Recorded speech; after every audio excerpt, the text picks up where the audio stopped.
Kama unatafuta pesa na hizi pesa sio loan, yani zile pesa ambazo unapewa for free na hautarudisha. Maybe unataka kulipa rent, maybe unataka kulipa school fees, maybe uko na mgonjwa, yani matumizi ya pesa haziishi kabisa. Hata sometimes unapata mwingine unahitaji tu pesa ndio uweze kukula.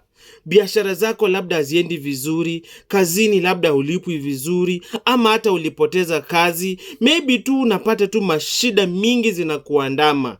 Leo niko hapa kukupatia habari mzuri. Kama unataka hizo pesa za free, yani hizo pesa zenye hautarudisha kabisa, leo nataka kukuambia hivi: mimi usinitafute.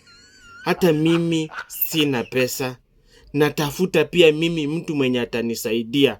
Kwa hivyo, ukipata huyo mtu, pia mimi nijulishe, atusaidie sisi wote wawili. Tunateseka.